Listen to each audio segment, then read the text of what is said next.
Right now on ABC 10 News at 4 o'clock, we're tracking reports of an active shooter at a supermarket in Colorado. We'll have the very latest. Plus, the convention center will house hundreds of unoccupied migrant children seeking asylum. How long they will be staying there. And our series Positively San Diego, the local nonprofit that trains service dogs for life-changing work. ABC 10 News starts now with breaking news. But we start with the breaking news out of Boulder, Colorado. Police are surrounding a grocery store after a shooting. This is a live look right now at the scene. So let's go out to Derek Stahl. He is in the ABC 10 News Live Center right now. And Derek, these details are coming in by the minute.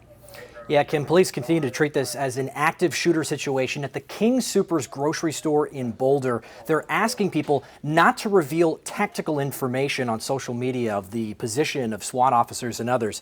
You can see in the live pictures coming into our newsroom right now that there's a heavily armored tactical vehicle out there.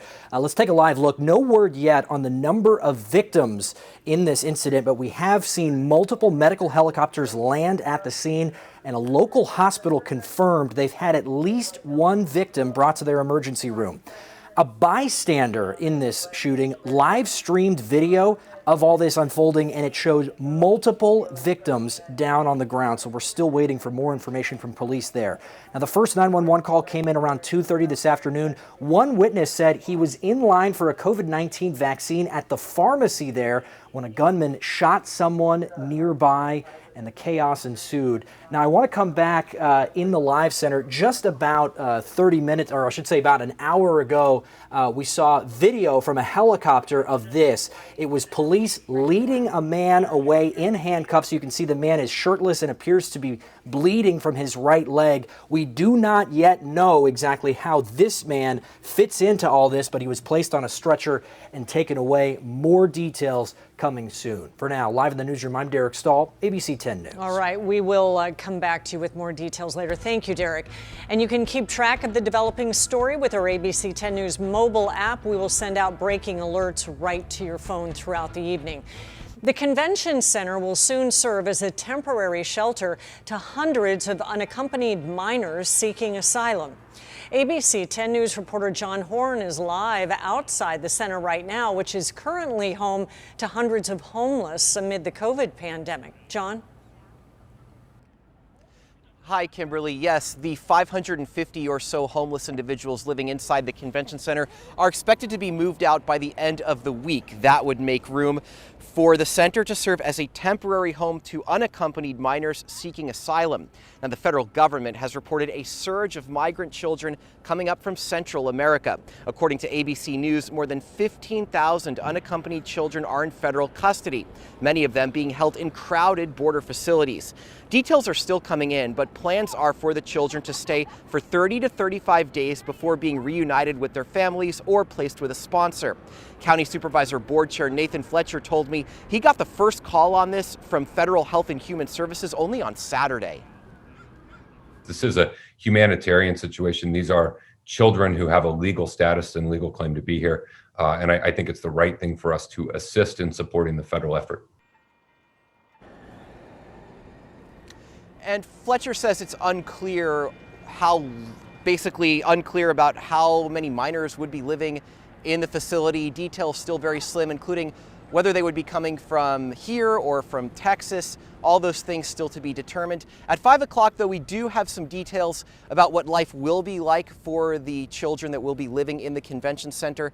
And we'll also hear from immigration advocates and attorneys, their reaction coming up on 10 News at 5. But for now, live in downtown, John Horn, ABC 10 News. John, thank you for the live update.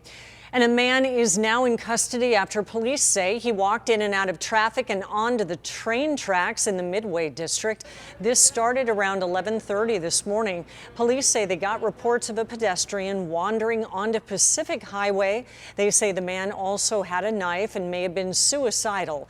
Police closed a stretch of the street and suspended rail service in the area. He was later taken into custody after a standoff. And if you or anyone you know needs help, please call the number right here on your screen. For many North County families, this week brings back a little normalcy. The Poway Unified School District is expanding its reopening plan, and this allowed more middle and high school students to return to campus today.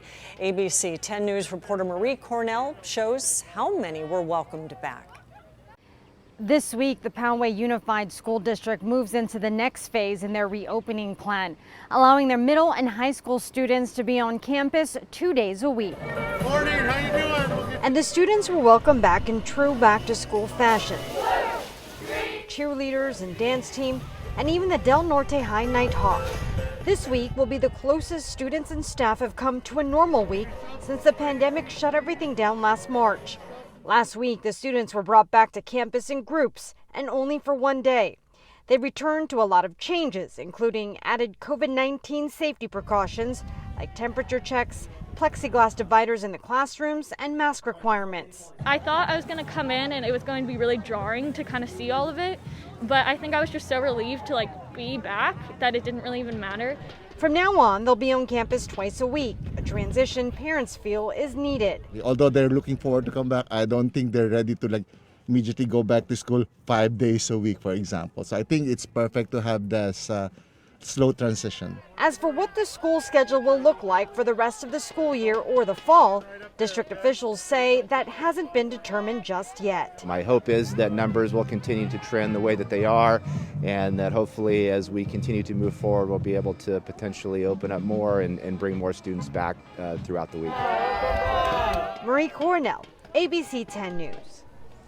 Right now, all schools in the Poway district are set up with desks 6 feet apart, and the district is still discussing if that will change in light of the CDC's updated 3 feet recommendation.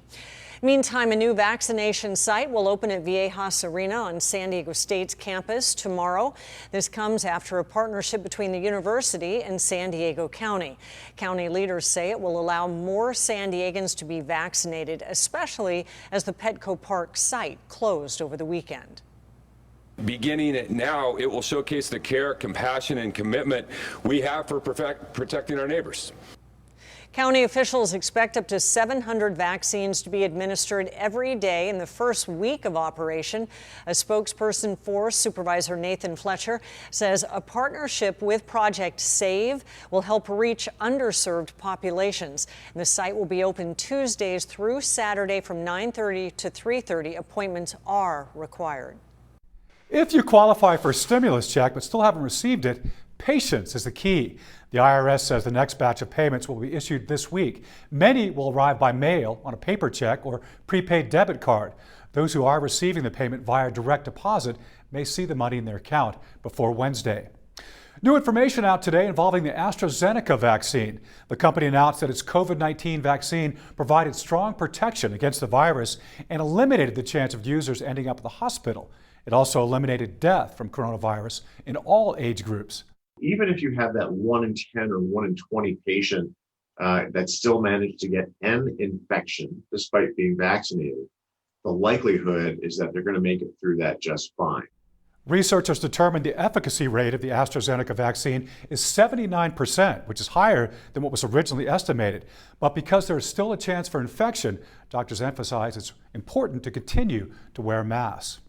There were concerns in Europe about developing blood clots after getting the AstraZeneca vaccine. Health officials there, as well as researchers at AstraZeneca, have found no safety concerns related to that. Dr. Atul Grover says it's likely that people who develop blood clots were already at risk for them prior to the vaccine. Right now, it appears all vaccines are effective for at least 9 months. So it is possible that the coronavirus vaccine may need to be administered yearly, like the flu vaccine. You're already hearing some of the companies talk about boosters further out. This may be something like the flu shot that we have to get every year for a while, every couple of years, and they may be sort of tweaking this a little bit every time you see a new variant. The AstraZeneca vaccine has been approved for use in 50 countries, but not in the U.S.